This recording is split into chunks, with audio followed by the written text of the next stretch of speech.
انہوں نے کہا ہے کہ ترکی کمپنی نے سلمان شہباز کے ساتھ مل کر کوئی کمیشن کا ہیر پھیر کیا ہے یا کوئی کمیشن کھائی ہے کچھ بھی ایسا ویسا. تو پہلے تو یعنی کہ اظہر صاحب اور اسی کیس میں یعنی کہ جو حقیقت کے نوٹس میں شہباز صاحب کے خلاف کورٹ نے ان کی گرفتاری کے وارنٹ بھی جاری کر دیے تھے. جس کے بعد اب کینسل ہو گئے کہ انہوں نے کورٹ پہلے یہ کورٹ میں پیش نہیں ہو رہے تھے جناب, تو اب انہوں نے کورٹ میں پیش ہونا شروع کر دیا. تو اب ان کے خلاف یعنی کہ وہ کینسل ہو گئے گرفتاری کے وارنٹ.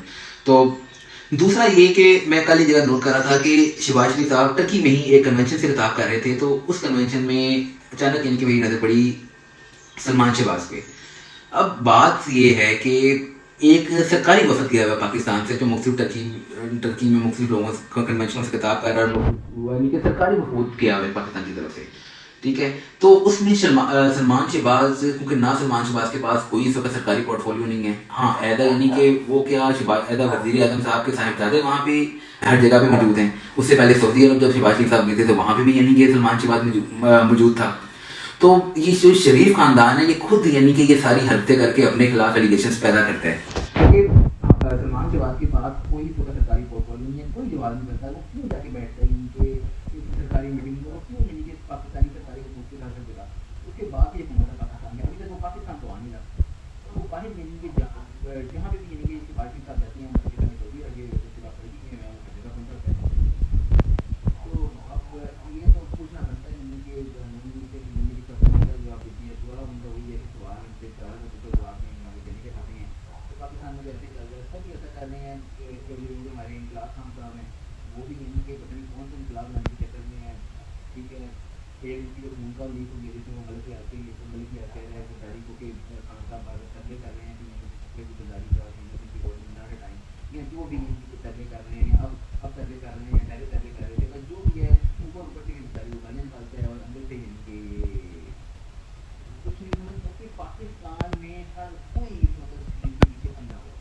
کل یعنی کہ کیپٹل ٹاک میں پرویز لائی صاحب کا انٹرویو دیکھ رہا تھا. ٹھیک ہے, پرویز لائی صاحب وہ ایک الگ ہی منطق ہے. وہ تو قسم سے ایسے ہیں جیسے کہ میں اگر عمران خان کا نام یعنی کہ پرائم منسٹر عمران خان رکھنا ہے تو اس کا نام رکھو چیف منسٹر پرویز لائی, کیونکہ وہ بھی سیٹ کے پیچھے اتنا پاگل ہوا پتہ نہیں کل کون سے وہ آرٹیکل بنوا رہا تھا, اسے خود نہیں پتا کہ وہ آرٹیکل کیا ہیں. وہ کہتا ہے کہ پنجاب اسمبلی کی جو پریویلیج کمیٹی ہے, ٹھیک ہے, میں اس پریویلیج کمیٹی کی یعنی کہ توسط سے میں بلاؤں گا اسے اللہ کا بلا کرے, یعنی کہ آئی پنجاب کو بلاؤں گا اور چیف سیکرٹری پنجاب کو بلاؤں گا اور میں ان دونوں کو کھڑے فارغ کروں گا, ان کی نوکریاں ان کی جیب میں ڈالوں گا اور ساتھ ہی یعنی کہ میں یعنی کہ ان کو 4 مہینے کی قید دوں گا.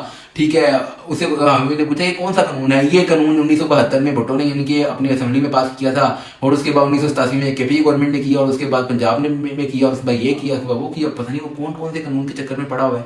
ٹھیک ہے, مطلب کہ یہ ایسے عجیب و غریب لوگ ہیں. ابھی پرویز لائی کی مثال لے لو کہ اپنے خلاف بھی اس کی عدم اعتماد آئی ہوئی تھی جو پتہ نہیں بوندے طریقے سے یعنی کہ ان لوگوں نے وہ عدم اعتماد فارغ کی ہے, اور اس کے بعد یعنی کہ دوبارہ میرے پھر یعنی کہ اس کے خلاف عدم اعتماد آ گئی ہے. اس کا یہ جا کے یعنی کہ مقابلہ نہیں کرتا اور ٹی وی پہ آ کے یہ پتہ نہیں کیا آ کے باتیں کرتا ہے کہ وہ نون لیگ یہ کر رہی ہے, یہ ہیں جھوٹے. یہ اگر وہ جھوٹے ہیں تو بھائی تم بھی جھوٹے ہو, تم بھی سیم, تمہارا بھی یہی حساب کتاب ہے.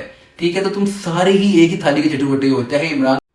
اور اسی طریقے سے ایک لاسٹ اپڈیٹ کہ آج سینٹ کی ایک قائمہ کمیٹی برائے اطلاعات و نشریات, 3 صحافی, ایک سابق شاگرد, ایک عمران ریاض خان اور ساتھ ہی ایک وہ صاحب ہیں ارشد شریف صاحب, یہ تینوں پیش ہوئے. ٹھیک ہے, ان تینوں نے اپنے بیان وہاں پہ ریکارڈ کروائے ہیں. ٹھیک ہے, سب سے پہلے یعنی کہ جو آپ سابق شاگرد کی بات ہے انہوں نے یعنی کہ ویڈیو لنک سے خطاب کی کیونکہ وہ صاحب تو اس کا باہر بیٹھے ہوئے ہیں.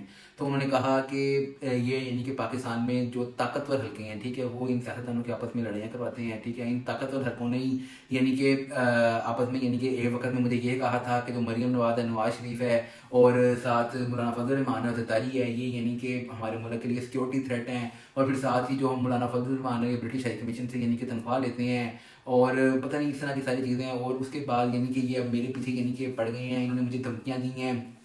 ٹھیک ہے, کہ اگر یعنی کہ تمہیں ہم نشان عبرت بنائیں گے. انہوں نے ایک میرے خلاف ایک لائے عمل تیار کیا تھا اور وہ لائے عمل انہوں نے شہباز شریف کو بھی بھیجا تھا جو وزیر اعظم پاکستان ہے, لیکن اس نے اس بات پہ انکار کر دیا تھا. اور یہ میرے گھر پہ بھی چھاپے مار رہے ہیں. تو وہ کہتا ہے کہ میں یعنی کہ اس وقت بیٹھا ہوں یعنی کہ باہر کے ملک, ٹھیک ہے, میں وزٹ ویزے پہ آیا تھا اور اب میں یعنی کہ ملک بدر ہوا ہوں. ٹھیک ہے, تو یہ میرے ساتھ غلط ہو رہا ہے. ٹھیک ہے, اسی کے ساتھ عمران ریاض خان تو خود ادھر پیش ہوئے کیونکہ وہ ادھر ہی ہیں.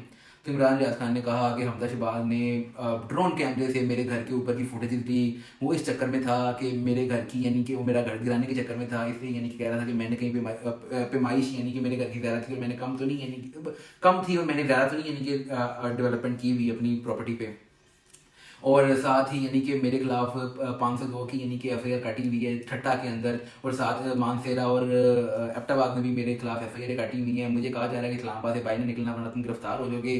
اور اسی کے ساتھ آپ کو پتہ ہے کہ 502 یعنی کہ غداری کی ایف آئی آر ہے، اور اگر یعنی کہ 502 کی ایف آئی آر حکومت کی رضامندی کے بغیر نہیں کٹتی تو اسی طریقے سے ارشد شریف صاحب نے بھی اسی طریقے کا اپنا انٹرویو دیا.